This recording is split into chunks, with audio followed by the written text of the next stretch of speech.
And what's your opinion about this Ooh, case? Adamson barbecue. I mean, he actually like blew up on social media. He was all over all the biggest, social media accounts on Instagram, uh, in Toronto, and so he completely just you know blew up because of his message. And for those of our viewers who actually don't know about Adamson barbecue, it's a little barbecue restaurant, like a restaurant located in Etobicoke. And so what this guy did, as you can see, the guy who's getting arrested in this picture in the red, he is actually the owner of the restaurant. And so what he decided to do in the second lockdown, or in the recent lockdown that the government had put down uh, for 28 days, I believe, he decided to say, fuck it, I'm staying open. And there's nothing the government can do about that. Right. And so his whole position was that the government is trying to keep control, this whole mentality that, they're trying to get, like they're hurting the businesses, and local businesses should stand up against the government to have their freedom. And there was people comparing North Korea, saying we're in Canada, not North Korea. Like, come on, give me a break. Like, let me open up my business. Let me operate safely. Like, I get his message. However, I mean, he blew up. And as you can see here on this GoFundMe, he was able to raise more than $300,000 for his legal fees, I believe. Was it his legal fees? Well, Yeah, let his me legal defense fund. yeah, let me just reframe it. It wasn't him. It was some guy in Vancouver who set up the Oh, fund for him. And then we have 6,400 Canadians, presumably, wow. making donations. It's been shared over 40,000 times. They've got 6.6 thousand followers.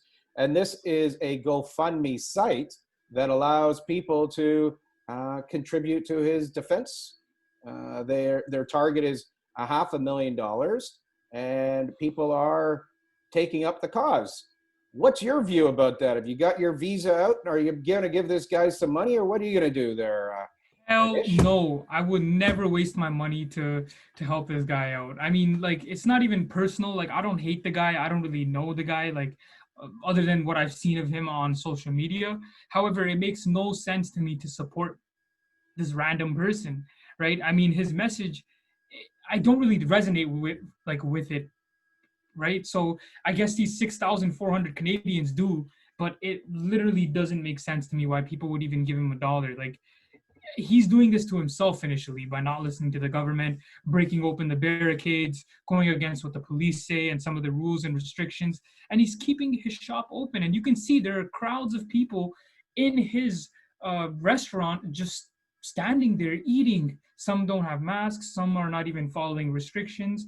And they're literally running like it's a fucking Saturday, and they want to have some fun, right? So it literally doesn't make sense. Like, I mean, his whole campaign where he went against the government, had those signs up. It sort of puts people at risk in terms of uh, catching the virus.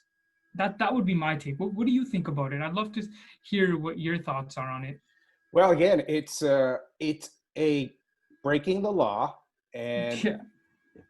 feeling that the law is unfair, having conversations with his tribe, and deciding to do something that was going to get a lot of attention.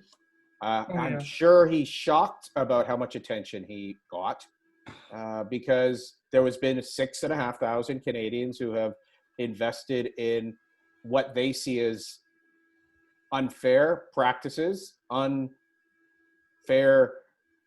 processing of the law. And so that is one of the things that we do in Canada, is that sometimes some people will break the law so that they can challenge the law.